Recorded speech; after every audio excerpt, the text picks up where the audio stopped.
Estas son las características del costumbrismo. Entonces, el costumbrismo tiene que ver con el contexto, el inicio de la República en el Perú. Y pues definitivamente, por más que el Perú era libre, nosotros pues aquí no teníamos, en el caso de la parte literaria, se tiene que ver dos cosas muy importantes, lo que es el liberal y lo que es el conservador. ¿No? El conservador es el que quiere guardar costumbres españolas y el liberal, pues el criollo propiamente. Entonces hay una cercanía a las costumbres propias de la realidad de aquella época. Entonces, el tono realista es lo que se va a dar, ¿no? En ese contexto, costumbres, formas de vida, no cómo la gente vivía, cómo la gente cantaba, cómo la gente pregonaba y sus cantos para vender algo, algo que no se veía. Y panfletario, ¿qué tiene que ver? Panfletario, ¿qué es un panfleto? Es un escrito breve, corto, ¿no? Que se utiliza de manera política, se utiliza de manera de hacer una propaganda a algo. El panfleto era eso, y eso se usaba mucho en la literatura, en la literatura costumbrista, ¿no? Algo que no se usaba, pues, o que no usaban los conservadores, ¿no? Los conservadores eran más formales, ¿no? En la literatura, mientras que el criollo era mucho más natural, expresaba y creaba versos de manera muy natural. Hasta para vender algo, creaba un panfleto, ¿no? De una u otra forma para vender un producto, ¿no? Entonces, de una u otra forma, la literatura tiene que ver con esos pequeños versos, pues ese tono panfletario, que puede ser usado en todo ambiente, político, social. En algunos casos usaban también este tono panfletario con un poco de satírica, ¿no? Para burlarse de algo, alguna característica de los personajes, de algún militar, etcétera. Bien, ese es el tono panfletario, ¿ya? Bien, por aquí me están haciendo preguntas y lo voy a ver acá. A ver. Bien, pero esto no es el tema, esto no es la semana número 11, ¿sí? Este es un tema de la siguiente semana. Esto ha sido pregunta de examen, ¿qué ha sido esto que me está preguntando aquí este Guerrero? A ver, esto igual, estas preguntas que me están haciendo pertenecen a las otras semanas. Bien, yo la puedo responder, pero quisiera que pregunten en esta semana, ¿sí? Porque recuerden que estamos en la semana número 11, esta semana número es 14, 3, ¿no? Son semanas posteriores, ¿ya? Entonces siempre hay que hacer las preguntas de acuerdo a la semana. Pregunto, ¿esta pregunta ha sido de qué, de examen o es de la semana? A ver, eso tiene que Buenas ver noches. con Sí, buenas es noches. del examen, ¿Y qué examen? del tercer examen de la pre. Del ordinario, Ujú. ¿no? Ya. Entonces aquí tenemos que ver nosotros jóvenes con el caballero Carmelo de Abraham Valdelomar. Bien, reconozca la acción central del protagonista, ¿no? ¿Qué es lo que dice el narrador y protagonista? Porque recuerden, el caballero Carmelo, el que narra es el protagonista, ese niño, porque es un niño, ¿no? Que va a relatar esta historia. Entonces debo tener en cuenta ello, ¿ya? Y aquí ese batíase él con todos los aires de un experto luchador, acostumbrado a las artes azarosas de la guerra. Cuidaba poner las patas armadas en el enemigo pecho. Jamás picaba a su adversario, que tal cosa es cobardía, mientras que este bravucón y necio todo quería hacerlo a aletazo. Entonces, no estamos hablando aquí específicamente del que narra, estamos hablando de el Carmelo, ¿no? De este gallo de pelea, de eso se está hablando específicamente. Todo quería hacerlo a aletazos y a golpes de fuerza, jadeantes se detuvieron un segundo. Un hilo de sangre corría por la pierna del Carmelo. Estaba herido, mas parecía no darse cuenta de su dolor. Recuerden que en el cuento del caballero Carmelo, pues al Carmelo se le describe, ¿no? Como un bravillo, como un caballero, ¿no? Como si fuera, o tuviera características prácticamente humanas, ¿no? De mucha valentía, de mucho esfuerzo, ¿no? A pesar, como dice acá, que estaba sangrando, el Carmelo no sentía ese dolor. Entonces acá el niño que observa esa pelea con el ají seco, pues lo vive y lo cuenta, ¿no? O sea, hay un dramatismo ahí en lo que se dice, ¿no? Con respecto a la actitud del Carmelo, ¿no? Porque aquí dice, ¿no? Está herido, más pareciendo darse cuenta, claro, porque un caballero cuando está en la guerra, ¿qué hace? Está peleando y no es que tenga un corte y se echa a morir, no, al contrario, eso le da más fuerza para seguir, y eso es lo que hacía el Carmelo. Bien, libre de diversos combates por lo que logra una fama nacional, tiene nada que ver. Por acá te dice a partir del fragmento, reconozca la acción central, qué es lo que está haciendo el Carmelo. Demuestra una hidalgura al perdonar la vida de su oponente. Es un hidalgo, ¿no? Porque ahí lo dice, esbelto, magro, austero, le dice, ¿no? Al momento de escribir en una parte del texto, del cuento en sí. Pero al perdonar la vida, pues eso no, él no perdona nada, ¿no? Porque él está luchando, se está defendiendo frente a un gallo ajiseco que es muy conocido, popular, que siempre ganaba sus contiendas. Y el Carmelo era su primera pelea, ¿no? Realiza la hazaña de vencer a un oponente más fuerte y joven que él. Transcurre su vida apacible como la mascota de los niños, no. Constituye un símbolo de la peronidad por su tenacidad, no. Es un símbolo, ¿no? De valentía para esa familia, y sobre todo para el niño que ha hecho que el Carmelo sea parte, sea un ser más de ellos, ¿no? Entonces, la última no es. Aquí la respuesta es la C, es la hazaña, ¿no? Que tiene el Carmelo, la fortaleza para combatir con un gallo más joven que él, ¿no? Y que, como les decía, siempre ganaba sus contiendas, ¿no? Entonces aquí vamos a ver eso, ¿no? Experto, luchador, acostumbrado a las artes azarosas de guerra, dice, ¿no? Cuidaba poner las patas armadas en el enemigo, pecho, jamás picaba a su adversario, ¿no? Entonces, como que se va demostrando, no era cobarde, era valiente, ¿no? Bien, en esta pregunta la respuesta es la C, porque no hay otra más que decir. Bien, ya vamos a terminar con estas preguntas un ratito. Ahora esta pregunta que también no corresponde, pero bueno, vamos a hacer rapidito porque ya. Es bueno, este es digo, es el poema de los Reyes Rojos de José María Eguren. Entonces, para poder uno entender también, jóvenes, las preguntas, uno tiene que saber un poco de la teoría. Porque digo, yo para responder tengo que explicar la teoría, ¿no? Entonces, José María Eguren pertenece a la etapa del posmodernismo, que ya lo vas a desarrollar tú en clase, ¿ya? Están estos versos citados de la literatura simbolista de los Reyes Rojos de José María señala la que sugiere el enfrentamiento entre, no, señala que sugeriría el enfrentamiento entre los Reyes Rojos. Bien, definitivamente estos dos Reyes Rojos para el poeta, recuerden que el poeta es un autor que utiliza muchas imágenes, mucho color, mucho símbolo que representa a algo. Entonces, cuando él dice dos reyes rojos, pueden ser dos reyes medievales que pelean, pueden ser los rayos del sol, pueden ser cualquier elemento que el autor, por eso sugiere.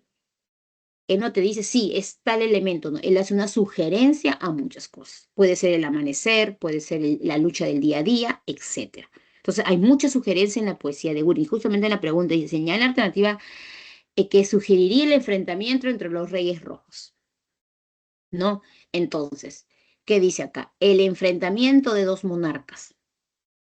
Puede ser, porque acá dice que combaten dos reyes rojos, ¿no? Pero estos son reyes, son de la máxima jerarquía. La guerra entre dos reyes exóticos, ya no, pues el exotismo no es propia del posmodernismo. Bien, la lucha continua de la vida humana. La acechanza de seres misteriosos. No son misteriosos porque sino que son dos reyes rojos. La metáfora de las guerras tampoco, porque la metáfora no tiene nada que ver con la literatura posmodernista en la cual pertenece José María Eguren. Bien, tu libro, en esta parte de este tema del posmodernismo, como la poesía de Guren es muy sugerente y te puede sugerir muchas cosas, ¿sí? No necesariamente te va a sugerir una sola, pero aquí en San Marcos, ¿no? Con este poema de los Reyes Rojos y en tu libro también está, la sugerencia es definitivamente más que dos reyes, más que los rayos del sol, es la lucha de la vida humana. Porque el hombre lucha desde que amanece, combate, es una lucha, yo diría más, ¿no? Porque tú te vas a trabajar, vas a estudiar y en el camino no es que feliz, contento llegas, pues te pueden pasar una serie de cosas. Entonces, tú te vas desde que amanece, combates, luchas, porque como acá lo pone como reyes, ¿no? Por el bosque, por el verde bosque y los purpurinos cerros, vibra su ceño, ¿no? Entonces, todo lo que está, los elementos que él utiliza están para representar algo, que es la vida, ¿no? El concepto de la vida humana y la lucha que se tiene para sobrevivir. Y también podemos tener un trasfondo de que, pues, Eguren luchó mucho por su enfermedad, ¿no? Él era un niño asmático y de niño, pues, sufrió esto, ¿no? Y eso lo alejó por eso mucho tiempo, lo alejó de, ¿no? De la familia, tuvo que vivir en pro, en una hacienda para respirar aire más puro y por eso que está rodeado de mucha naturaleza, mucho color, ¿no? Esa es la poesía postmodernista de Eguren. Aquí la respuesta es la C, la más cercana, ¿no? A la respuesta. Bien, listo. Ahora sí ya respondí esas dos y acá me Gracias, pregunta, Miss. ya, ¿con qué aspectos se inicia la literatura peruana? No entiendo tu pregunta. Aspecto, la literatura peruana nace con las culturas, con los pueblos. Todo pueblo tiene una cultura, todo pueblo tiene sus creencias de cómo es su origen, cómo es en creer en algo, en creer en sus dioses. Y cuando uno cree en un dios, ¿qué haces? Alabas, oras, cantas, bailas y ya estás haciendo literatura. Del momento que tú dices el origen del mundo es esto, porque el dios Sol nos dio vida acá, esto ya estás haciendo un mito, una leyenda, y estás haciendo literatura. Pero para aquellos tiempos simplemente era parte de su bagaje, su cultura, y pasaba de generación en generación, ¿no? Entonces la literatura peruana nace justamente con la formación de los pueblos, con la formación mía. Hay un pueblo, hay una cultura, hay detrás rasgos artísticos, que para nosotros en su análisis es literatura. Entonces no podemos decir específicamente que la literatura nace porque es así, no, no hay, ¿no? Es algo que nace de manera natural. Ahora, puedes explicar la diferencia entre las épocas, claro. Entonces, ahora sí ya me voy a esta parte. Me regreso porque creo que no hay más preguntas por acá. No, vamos a ir a la diapositiva que les dieron ustedes en esta semana, o no sé si han sido presencial, virtual, pero lo que fuera, ¿ya? Entonces, cuando aquí se te ponen las características, es porque estos sí son aspectos importantes. Nosotros le llamamos característica, porque la literatura peruana se ha ido desarrollando desde antes de los españoles y después de los españoles. En el Perú hubieron muchas culturas, por eso que es pluricultural. Tenemos diferentes formas de cómo se creía. El poblador de la selva no era el mismo poblador de la sierra y no era el mismo poblador de la costa. Cada uno tenía su propia creencia, su propio mito, su propia leyenda. Obviamente nosotros a través de la historia conocemos más al pueblo más grande, más extenso y el más importante, que es el Imperio Incaico. Pero no recuerden que no fue el único. Habían otros pueblitos como los Chancas. Hay gente que se rebelaba y que no estaba de acuerdo con el gobierno del Inca, y eso es por historia. Entonces, y esos pequeños pueblitos tenían sus creencias, ¿no? Pero obviamente muchas de estas creencias, formas se fueron perdiendo porque no había escritura, ¿no? Entonces, cuando llegan los españoles y nos imponen su cultura, esto cambia, ¿no? Y vamos a conocer estas manifestaciones más adelante, cuando hay una comunicación entre el indígena y el español, porque aprende el idioma y se puede comunicar, ¿no? Y ahí vienen las primeras formas ya, manifestaciones que datan del Imperio Incaico, pero que se conocen en la colonia, con el drama Ollantay, por ejemplo, ¿no? Ollantay es una obra clásica de nuestra literatura peruana, teatro, pero que su historia data del Imperio Incaico. La historia de Pachacute, Tupayucán, Cusicó y Orollanta, pero que recién se estrena en la colonia, ¿no? Entonces, ¿por qué? Porque recién, ¿no? Se puede escribir, ¿no? En lengua castellana y también en lengua quechua. Entonces, estas son las características importantes, como es el multilingüismo y ser heterogénea, porque la literatura peruana es variada. Es una de las literaturas bastante complejas y amplias, ¿no? Superando inclusive a muchos países como Chile, Argentina. Los colombianos no tienen tanta literatura como lo tenemos nosotros. No todo. ¿Y por qué? Porque nosotros hemos recibido la influencia española. Por eso, directamente, porque el centro del virreinato era aquí. Entonces, nuestra literatura peruana es una literatura bastante compleja. Mejor, en la pregunta acá me dice que explique las épocas, ¿no? De verdad. Entonces, vamos aquí a las épocas. Ya. En el caso de las épocas, obviamente hay historia, hay literatura, y esto justamente se da.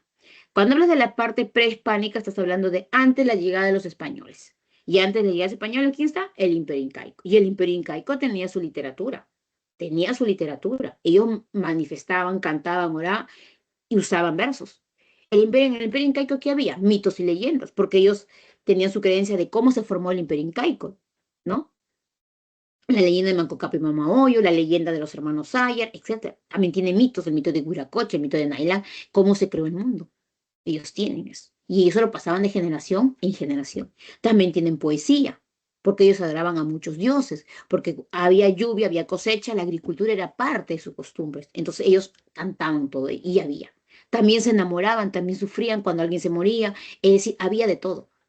Por ejemplo, el yarabí que Mariano Melgar nos da a conocer en Emancipación, el yarabí viene de dónde? Del jarawi, y el jarawi es una poesía quechua, ¿no? Y que si bien es cierto, ellos no pudieron manifestar cuando llegaron los españoles, pero guardaban esas costumbres y no lo fueron a olvidar. Muchas de esas poesías se han perdido, sí es cierto, pero algunas se han conservado, algunas, porque no hay muchas en la literatura. Entonces, nuestra literatura prehispánica es antes de la llegada de los españoles. Luego vienen los españoles y ustedes ya saben todo el proceso histórico, y hay un conflicto, hay una unión entre culturas, la cultura occidental con la cultura propiamente acá peruana, que es del Imperio Incaico, y tenemos la etapa colonial. Esa etapa colonial abarca, ustedes ya deben saber y tener en cuenta que abarca una cantidad de ciclos que vienen a ser toda la etapa de la conquista, mejor dicho, conquista a colonia. Y en la parte final, la etapa de la emancipación. O sea, la etapa colonial tiene tres momentos. El primer momento es la etapa de la conquista, porque cuando recién llegan los españoles, primero lo que van a conquistar al pueblo, ¿no? Y aquí vamos a tener llamadas crónicas, ¿no? La forma de cómo se llega a dominar este pueblo. Primero imponiendo su lengua, primero imponiendo su religión, y de esa forma dominan al pueblo, ¿no? Esa es parte de la historia y aquí están las famosas crónicas, Inca Garcilaso de la Vega, Juan Poma de Ayala, etc. Luego nos metemos la etapa ya colonial, que es la etapa que usted conoce como el virreinato. La etapa colonial, aquí van a haber poetas un poquito más, como se dice, más preparados en lo que es la literatura. ¿Por qué? Porque ya se leían libros españoles. Algunos poetas viajaban a España. Acá tenemos a Juan Espinosa Medrano, Juan Lleva Caviedes, poetas que están en la etapa colonial. Nosotros no los estudiamos, pero es parte de. Y justo en la etapa de la colonia, ¿qué obra aparece? Ollantay, porque acá los religiosos van a recopilar, ¿no? Lo que los indígenas contaban. Hablaban de Ollantay, hablaban de los amores de Cusicoyo, y ellos lo van a escribir. Pero lo van a escribir al estilo español, porque lo van a hacer en versos octosílabos. Y el indígena lo contaba, no te decía qué verso usar, no, no, él lo contaba. Entonces ahí está la influencia en la literatura española.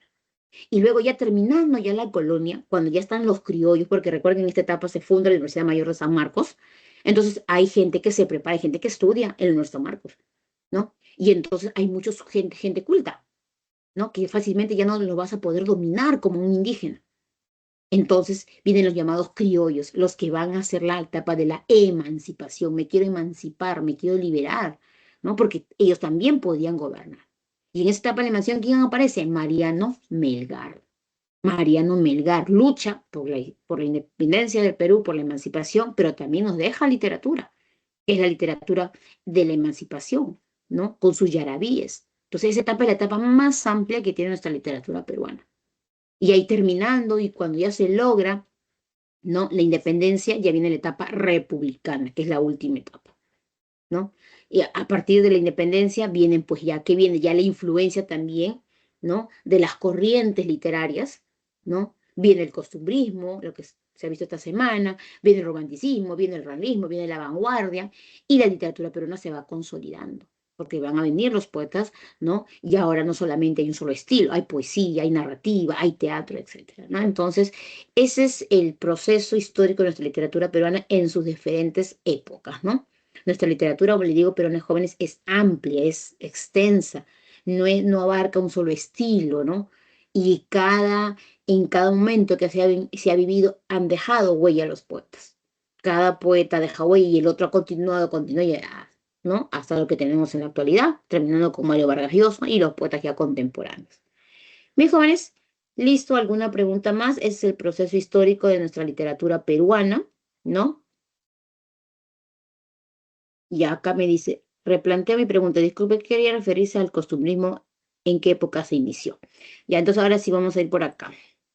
Entonces, el costumbrismo se va a iniciar después de la independencia, más o menos data de 1824, es decir, con la batalla de Ayacucho. Ahí se inicia el proceso del costumbrismo. El costumbrismo es un movimiento literario en España, era algo que se había desarrollado en España.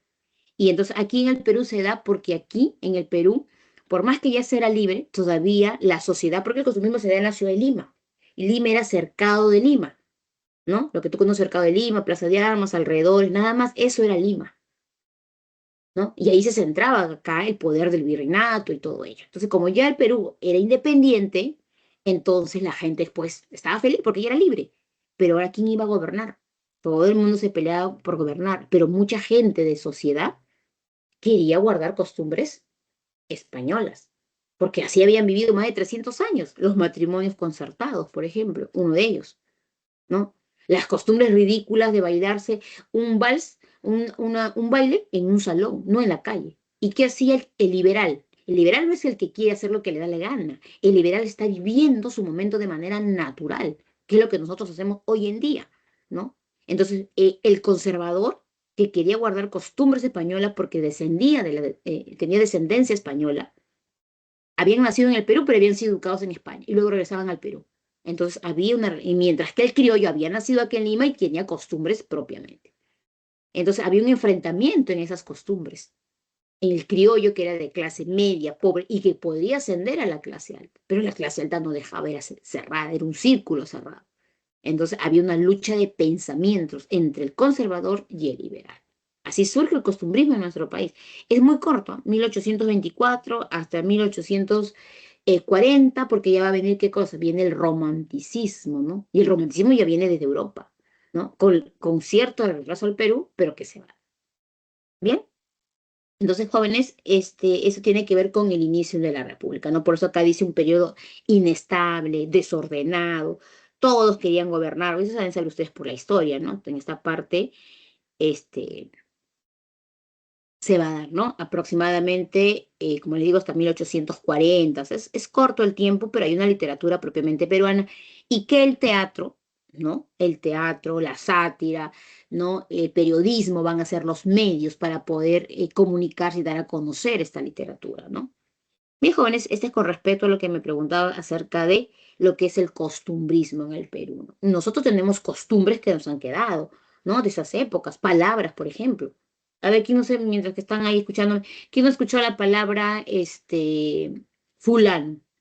La palabra fulano es una criollada de esas épocas, ¿no? Porque el conservador decía, no, lo vamos a llamar Periquitos con su nombre, ¿no? Juan, Pedro, así. El criollo cuando no conocía decía, ah, ese es un fulano.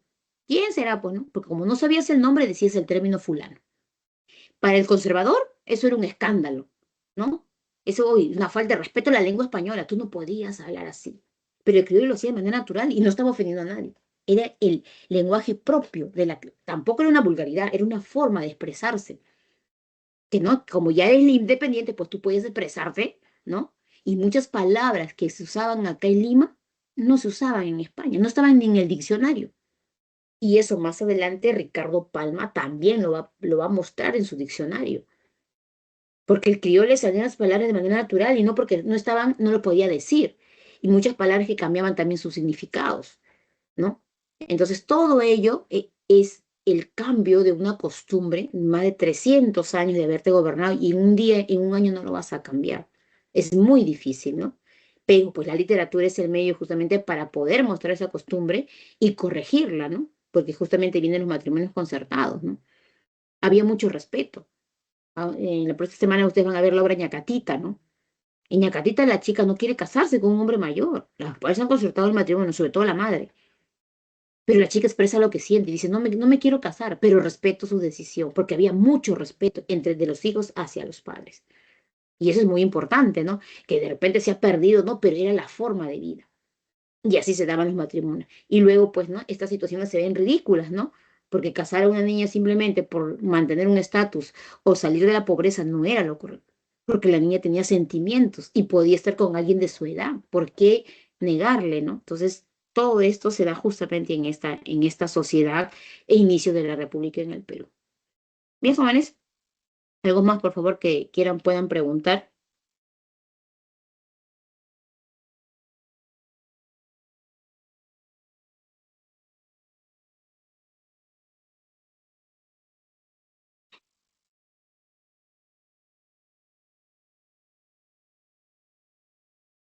A ver, chicos, algo más. Algo más que desean saber de esta semana, que les ha quedado dudas, en pregunta esta semana. Bien, porque en esta semana hemos llegado hasta costumbrismo, ¿no? Todavía no les han contado Doña Catita, pero hemos llegado hasta el Inca Garcilaso de la Vega, ¿cuál era el tema? Hasta Felipe Pardo y Aliaga, costumbrismo. Y pues hasta ahí hemos llegado, ¿no? Toda esta semana se cuenta Ñacatita. Bien, algo de las crónicas de repente jóvenes, para seguir avanzando, mostrarse por ahí, busque sus preguntas.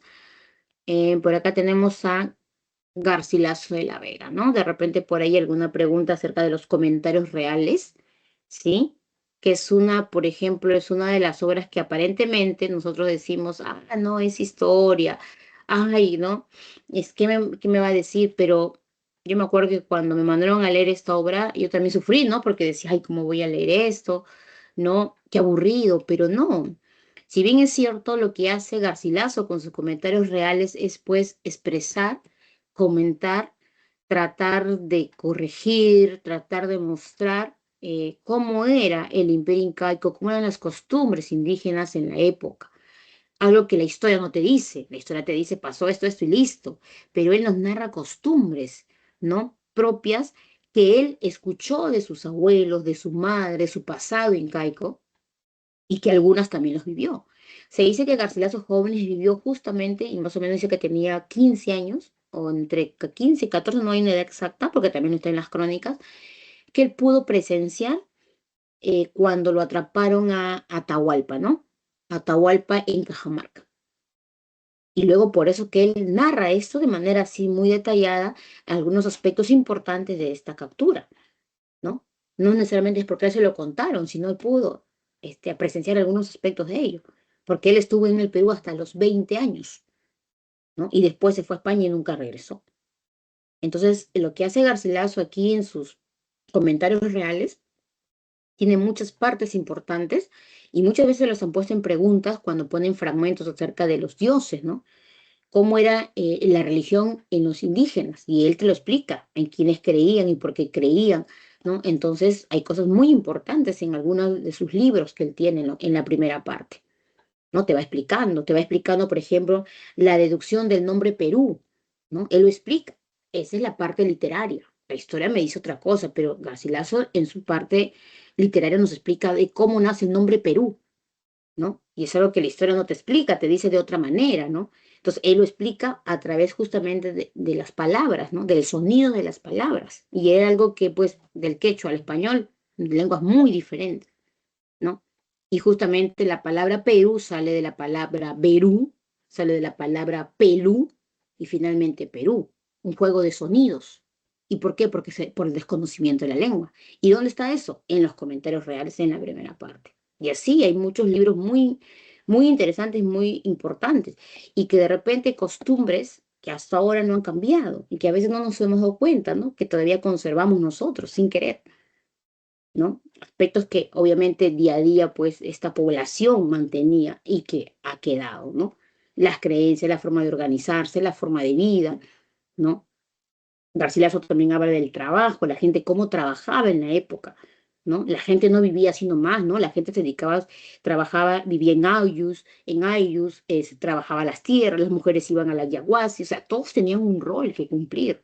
No era como algunos cronistas españoles decían, no, este era un pueblo desorganizado, estos no hacían nada, ¿no? No, como que hablaba que éramos incivilizados, y eso era mentira, el pueblo estaba organizado.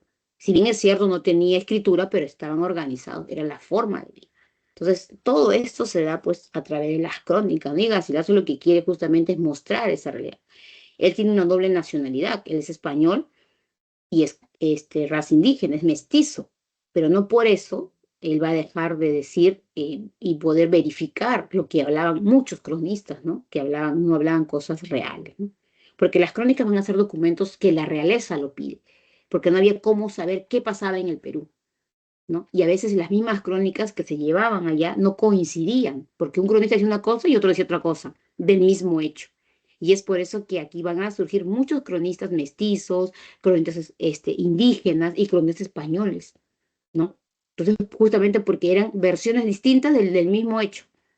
Entonces, ¿quién decía la verdad? ¿Quién mentía? No se sabía, pues, ¿no? Entonces, todo esto se va a dar en ese proceso. Bien, jóvenes, ¿alguna otra pregunta más antes? Bien, ¿alguna duda, alguna pregunta? A ver, pues nos sigo explicando, qué más pueden con respecto a esta parte.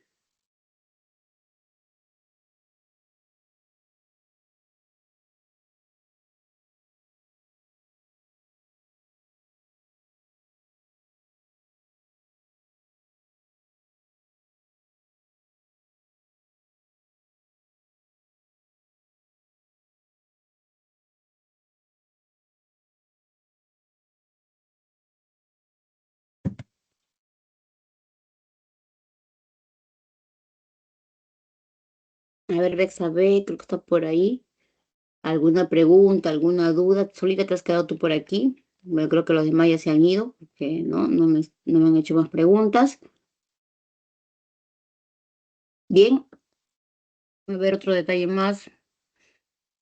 Mm, bien, aquí tenemos de Garcilaso. las crónicas, por ejemplo, a ver, porque también tengas, creo que eso venía como pregunta por acá. Este, ¿No? En el caso de las crónicas, hay que también tener en cuenta lo siguiente, ¿no? Que estas crónicas son documentos muy importantes en esta etapa de la conquista en el Perú. Son documentos que van a reflejar la situación que vivía el Perú. Entonces, en esa época se narraba eso. Por eso que la literatura lo va a estudiar como un documento narrativo. Como documento narrativo, ¿no? Y que va a tener esta pasión del que va a crear la historia, es decir, del narrador. Porque él va a vivir la historia y lo va a narrar de acuerdo a las circunstancias. Entonces no puedo decir que, o no se puede decir, ya, yo leo una crónica, ¿no? Y ya, es la historia. Porque estas crónicas tienen fechas, tienen datos de personajes que vivieron en esa época.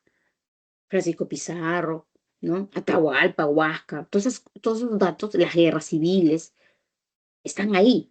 Pero eso no quiere decir que si yo leo una crónica de Garcilaso, me leo una crónica de un cronista español, ya eso pasó. No, no, porque la historia también tiene su documentación. Y nosotros nos basamos por la historia. La literatura, recuerden que es una creación, ¿no?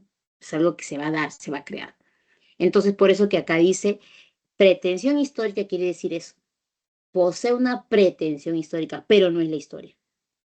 Carece de visión crítica, claro, porque aquí lo que hace el narrador es contar, narrar las vivencias, ¿no? Poniéndole su estilo, poniéndole, ¿no? Porque es literatura.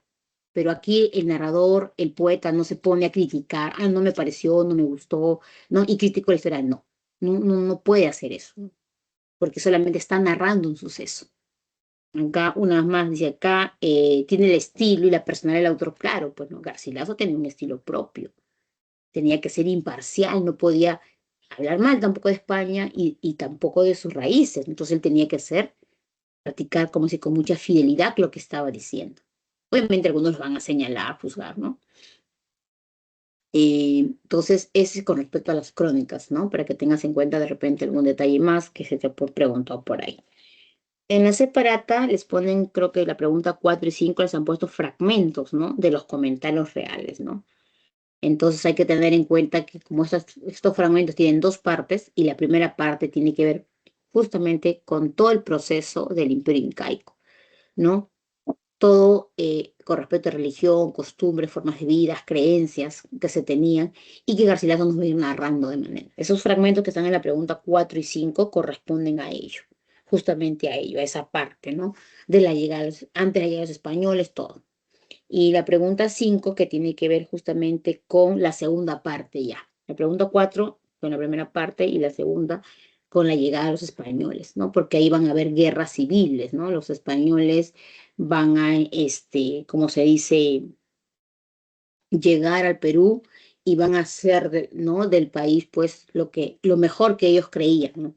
Que era el dominio y apoderarse, pues, ¿no? De todas las riquezas que tenía este pueblo, ¿no? Entonces, ellos mismos generan estas guerras civiles porque el poder todos lo querían, entre ellos mismos se peleaban, por eso eran guerras civiles. Todo el mundo se quedó en el tahuantinsuyo para ti, el antinsuyo, el collasuyo y así, ¿no? Y entre ellos mismos se generaban, ¿no? Como se dice, sus propios problemas, ¿no? Entonces, y todo por querer gobernar. Bien, entonces aquí ustedes en la pregunta 5 ahí tienen justamente un fragmento de ello, ¿no? Fue la figura de Pizarro, Almagro, ¿no? Que si bien es cierto, vinieron a dominar, pero al final terminaron dividiéndose el imperio incaico. Tú para acá, tú para allá y el otro así, ¿no? Y luego su descendencia, porque los hijos de ellos van a seguir en esa lucha, ¿no? Los hijos de Pizarro, los hijos de Almagro y así, ¿no?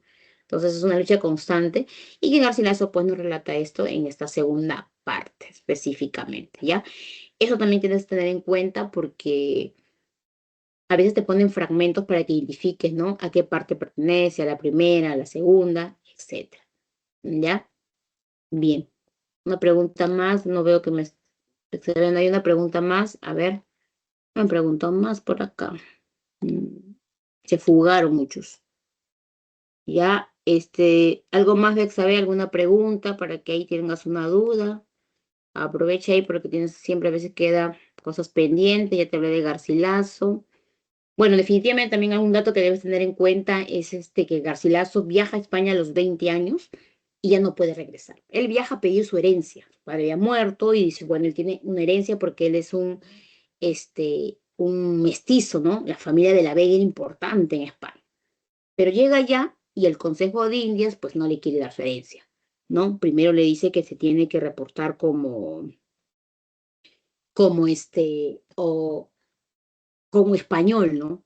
Y él por eso de Garcilaso pertenece al ejército español, o sea, se involucra, ¿no? Para poder recuperar esa herencia que el padre había dejado. Solo un tío lo ayuda, ¿no? Pero no tenía un oficio, algo a qué dedicarse. Y entonces por eso que comienza a escribir, pues. Y como él hablaba el quechua, el castellano, el latín, y allá aprende el italiano, por eso que va a traducir, ¿no? Todas sus obras de Garcilaso son publicadas en España, todas, ninguna en el Perú. Son luego traídas hacia el Perú, pero todas se publican allá, ¿no? Y su tío lo va a ayudar, pues. Se dice que Garcilaso nunca cobró Mis, ni un solo peso de su padre. Dime, te escucho. dice en el boletín, en la segunda Ya, parte de Comentarios Reales de los Incas, dice ya, que la motivación psicológica de Garcilaso reivindicar, sí, radica en su intención de reivindicar la figura de su padre. ¿Por sí, qué quiere reivindicar la figura de su padre? No entendí. ya. A ver, te explico. ¿Por qué? Porque Garcilaso, su padre, el capitán Garcilaso, cuando se casa con su madre, la Isabel Chimpuoyo, él es español y es, no indígena, pero se casa no al estilo español, sino al estilo indígena. Entonces rompe con su propia cultura. Entonces, una forma cuando los españoles venían al Perú, eran que ellos, si se relacionaban con las indígenas, ¿no? Tenían que conservar sus costumbres españoles, pero este hombre no lo hizo. Se dice que se enamoró de ella, así se dice. Algunos dicen que no es cierto, que abusó de ella, o sea, tantas cosas que hay, pero él se casó al estilo indígena. Entonces se olvidó de sus costumbres. Entonces, al olvidarse de sus costumbres, este era un delito. Cuando la corona se entera de esto, y porque él es un capitán, lo mandan a llamar y lo regresan a él casado. O sea, él viene luego al Perú, pero casado con una esposa española. ¿Y esto para qué? Para que se haga ver porque él es español. Entonces, ¿qué hace la ñusta? La echan de la casa, ¿no? Y él se queda con Garcilaso, con su hijo. Pero como él estaba enamorado de ella, entonces permite que su hijo pueda ver a su madre. Por eso que Garcilaso se iba a ver a su madre, a sus abuelos, y ahí conoce las costumbres de su pasado, ¿no? Entonces él va a vivir con su padre, por eso también se va a bautizar. O sea, lo bien prácticamente es una obligación que él tiene que bautizar a su hijo con costumbres españolas. Y a Garcilaso se llama Gómez Suárez de Figueroa. Entonces, todos los sucesos que vivió el padre, que Garcilaso los vivió de niño y todo, en esta segunda parte lo que él hace, Garcilaso ya como hijo, es reivindicar a su padre, hacer ver que su padre hizo todo lo que hizo, ¿no? Que era algo para él, era algo bueno, ¿no? Reivindicar a su padre, que su padre no fue un no traicionó a la corona española, que su padre amó a su madre y todo ello. O sea, él quiere hacer eso en esta segunda parte, es reivindicar la figura de su padre, porque su padre había sido denigrado, ¿no? Se había mal visto como un traidor para la corona española, ¿no? Y entonces él lo que quiere es reivindicarle, ponerle, como se dice, en un estatus a su padre. Y es por eso que en esta parte, en la parte final de esta segunda parte de Historia General del Perú, habla de ello, ¿no? Y habla mucho de ello. Entonces, eso es reivindicación del padre.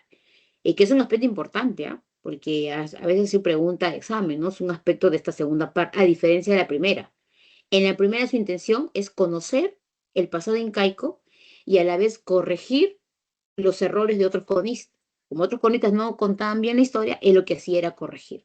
Ahí se la pasó, ¿no? Tratando de corregir de manera fidedigna lo que realmente era, haciendo ver bien al pueblo indígena, como debería ser. Tampoco era elevarlo, sino era contar lo real. En cambio, en esta segunda Ya, parte mis. ya habla de los españoles, pero también busca la reivindicación de su padre. Que su padre para él fue un hombre correcto. De repente para otros no, pero para él sí, como hijo. Bien, entonces espero que te haya quedado claro y tengas en cuenta este detallito. Muy Miss, bien, por también eso, dice que una característica de Garcilaso fue que es un prosista experto. ¿Qué significa claro, prosista? prosita viene de prosa. A ver, están las separadas, Mm, viene de prosa. Entonces Garcilaso, como se fue allá a España, Y como te decía, Garcilaso conoce muchas lenguas. Y aquí ya en el Perú, él no escribía, ¿no? Sino, o sea, él conocía las lenguas porque cuando uno aprende el español, el latín, redacta, ¿no? Entonces él ya tenía experiencia en eso. Entonces cuando ya va a España, ¿no? Y ya pues está viviendo en España y todo ello, entonces el tío le dice qué es lo que mejor hace, que es escribir y contar su pasado. Entonces comienza él a escribir. Y entonces ahí él ya es un hombre culto, pues un hombre preparado. Entonces comienza a demostrar su, ¿no? Como se dice, su habilidad en la prosa, pues.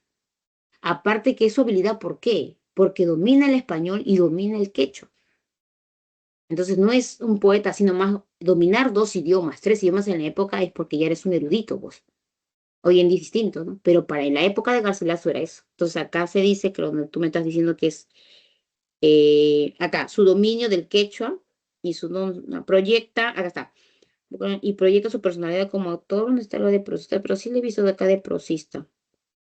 Por ahí está, prosista viene de prosa, justamente. Entonces, lo que él busca es manifestar su estilo propio, ¿no? Haciendo narrativa, dominando el quechua, dominando el castellano. Bien, entonces eso es lo que significa de ello su importancia, pues, porque es uno de los cronistas más importantes que ha tenido el Perú. No es el único, ¿ah? También está Felipe Guamán Pomo de Ayala, pero él es indígena, ¿no? Pero Garcilaso sí, por su nivel culto, porque el padre enseñó muy bien al castellano, entonces él prácticamente cuando llegó a España no tuvo problemas con la lengua. Y allá en España inclusive aprendió ya el italiano. Por eso que su primera obra es una traducción de Diálogo de Amón de León Hebreo al castellano. Y traducir una obra en la época, imagínense, o sea, imagínate, pues no es cualquier cosa, ¿no? Ya él era un hombre culto, pues definitivamente. Pudo hacer eso. Y ahí ya vienen sus demás obras, ¿no? Bien, listo. Sí, mis gracias. Ya, algo más.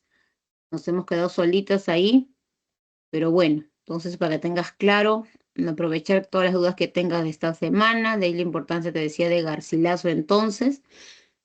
De ella viene la etapa republicana, pero aquí hay una etapa llamada emancipación que mencioné al inicio, y en esa etapa de la emancipación aparece Mariano Melgar. Mariano Melgar es considerado un prerromántico. Cuando te hablan de romanticismo, te van a mencionar a Melgar, porque Melgar crea los yarabíes, y los yarabíes tienen que ver con la poesía romántica. Y Melgar estuvo en la etapa colonial final, y en esa etapa estaba sin guerras de independencia, no para hablar del amor. Entonces, es por eso es considerado un precursor del romanticismo, un adelantado a su época, ¿no? Habrá, perdón, Mariano Melgar, ¿ya? Melgar. Entonces, Melgar termina la colonia, ¿no? Se inicia esta etapa de emancipación con la rebelión de Tupac Amaru, ¿no? Los pros, el precursor de independencia, y el Perú es libre e independiente. Y ahí viene el costumbrismo, ¿no? El costumbrismo, que es lo que ya, con eso se termina y que también ya he explicado esta parte. ¿No? Es un caos y acá hay imágenes de lo que era esa etapa, ¿no? Imágenes que de la Lima, por ejemplo, si ves acá, esta parte es la Catedral de Lima, esta parte es Girón Callao con Girón de la Unión. Miren, hasta ahora está esa parte de arco, en esta esquina hoy en día venden, si no me equivoco, venden pizza aquí en esa esquina. Aquí en esta esquina hay una zapatería en la actualidad. O sea, es la misma plaza. Acá está, ¿ves? Estos arcos y los balcones que hoy en día está ahí, está la Municipalidad de Lima. Es decir, Lima es la misma. La única diferencia es lo que ha ido mejorando en el transcurso, ¿no? Están los carruajes, la gente, los pregoneros, los criollos, ¿no? Las limeñas que paseaban por ahí. Esa es la Lima de la etapa republicana. Ahí está el tranvía, ¿no? Porque había el tranvía en la época, el tranvía estaba donde hoy en día es la Casa de la Literatura. En la parte de abajo, ahí estaba el tren, ¿no? Que ahí iba a la parte central y luego este mismo tranvía, ¿no? En algún momento cuando llega el tren con Ramón Castilla y por la ciudad, ¿no? Y ahí estaban los carriles, me acuerdo, y poco a poco ya fueron, ¿no? Desapareciendo, ¿no? Como cuando llegan los autos. Entonces, definitivamente en el Perú han habido, pues, ¿no? Costumbres, formas de vida que ha ido evolucionando, ¿no? Y la literatura es una forma, pues, de conocer esto, ¿no? Por ejemplo, acá en las características del costumbrismo, nosotros vamos a ver aquí, por ejemplo, las tapadas, ¿no? Esa tapada que está enseñando un ojo y que también lo dice Ricardo Palma en sus tradiciones. Esta mujer era una mujer soltera que buscaba un pretendiente. O sea, no es que se ponga su carpela y no, no, ella era soltera porque usaba la túnica, el velo así, solamente con un ojo. Entonces los jóvenes cuando querían enamorar a alguien, dice que así miraban y se daban cuenta, ah, ya, ella es soltera. Porque en caso, ¿no? De esta mujer, no, no podía dejarse lucir su rostro a los demás, costumbre de la época. Mientras que otras sí lucían su rostro porque ya eran casadas, estaban comprometidas, algunas eran viudas, etcétera. Y una jovencita de entre 15 y 18 en la época ya estaba casada y ya tenía hijos, porque así era la costumbre, por los matrimonios concertados, ¿no? Y ese matrimonio concertado viene de los españoles, ¿no? Esta, por ejemplo, esta imagen que ves aquí es la iglesia San Francisco de Asís, ¿no? Que está a la espalda del Palacio Gobierno, por ahí, donde están las catacumbas, no sé si conoces por ahí estas partes, ¿no? Entonces son imágenes reales de la época, ¿no? Que no ha cambiado mucho, ¿no? Pero ahí está. Ahí mira la gente cómo andaba, ¿no? El criollo, el limeño. Este es el baile de la zamacueca, ¿no? Es un baile propio también de la época, ¿no? Y aquí está una imagen, esto es una pintura, obviamente, ¿no? Pero de cómo las mujeres se vestían, ¿no? ¿No? En la época también la gente era muy formal, ¿no? Usaba ternos, ¿no? Entonces todo ello hace después que cuando el criollo pues ya no vea, como se dice, ¿no? La forma, ¿no? De vestir va cambiando. Bien, al final todos me abandonaron y creo que ha sido una semana pues, ¿no? De algunas preguntas, no sé qué ha pasado, todavía quedan unos minutos. Bueno, vamos a terminar el tiempo que nos está quedando. Bien, aquí está. Me quedan todavía 7 minutos. A ver, por ahí.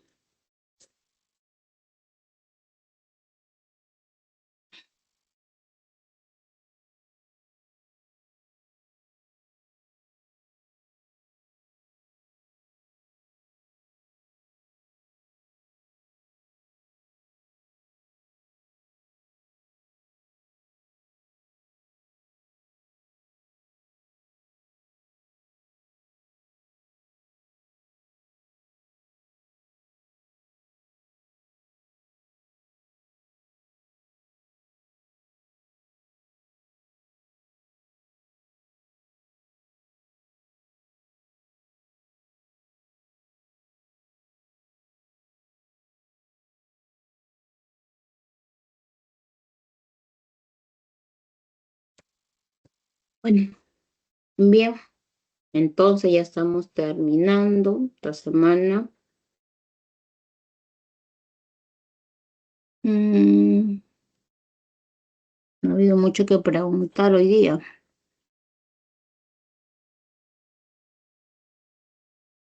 Ahí tenemos a los dos máximos representantes del costumbrismo, Manuel Ascenso Segura y Felipe Pardo y Aliaga, ambos rivales, definitivamente, ¿no? Cada uno quería mantener su propio estilo, Pardo conservador, Ascenso Segura liberal, criollo, ¿no? Entonces cada uno quiso mantener su propio estilo, pues, ¿no? Su propio también estilo de vida, ¿no? Ambos pertenecían a la clase media alta, ambos siempre paraban peleando, uno si algo, el otro reaccionaba, ¿no? Uno fundaba un periódico y el otro también lo hacía, y así, ¿no? O sea, cada uno de ellos mantenía su propio estilo, su propio estatus. Pardo definitivamente fue educado en España y tenía pues costumbres bastante conservadoras, ¿no? Hasta su forma de vestir, su forma de, ¿no? de hablar, un hombre bastante culto, ¿no? Y molestaba mucho que ha sido segura, que también perteneciendo a una clase media alta, su padre era militar y en la época ser militar pues era todo un lujo, ¿no? Importantísimo.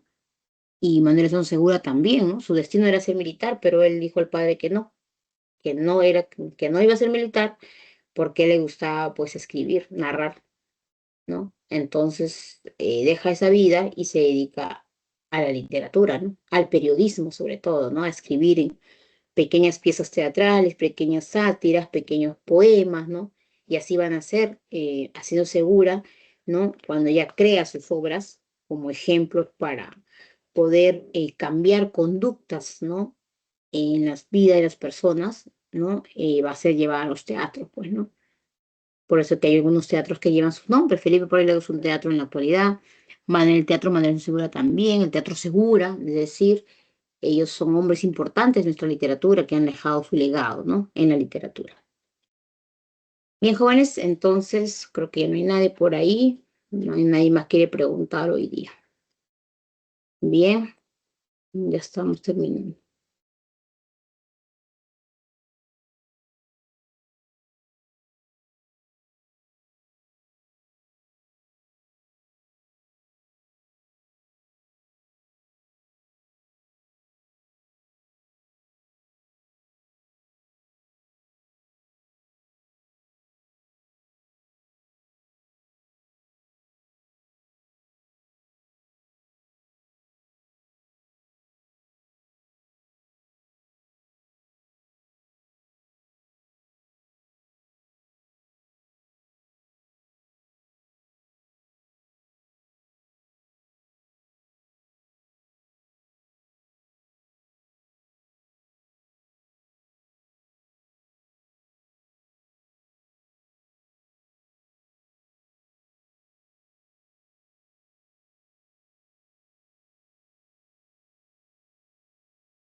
Bien, me despido hasta la siguiente semana. Muchas gracias por haber estado ahí.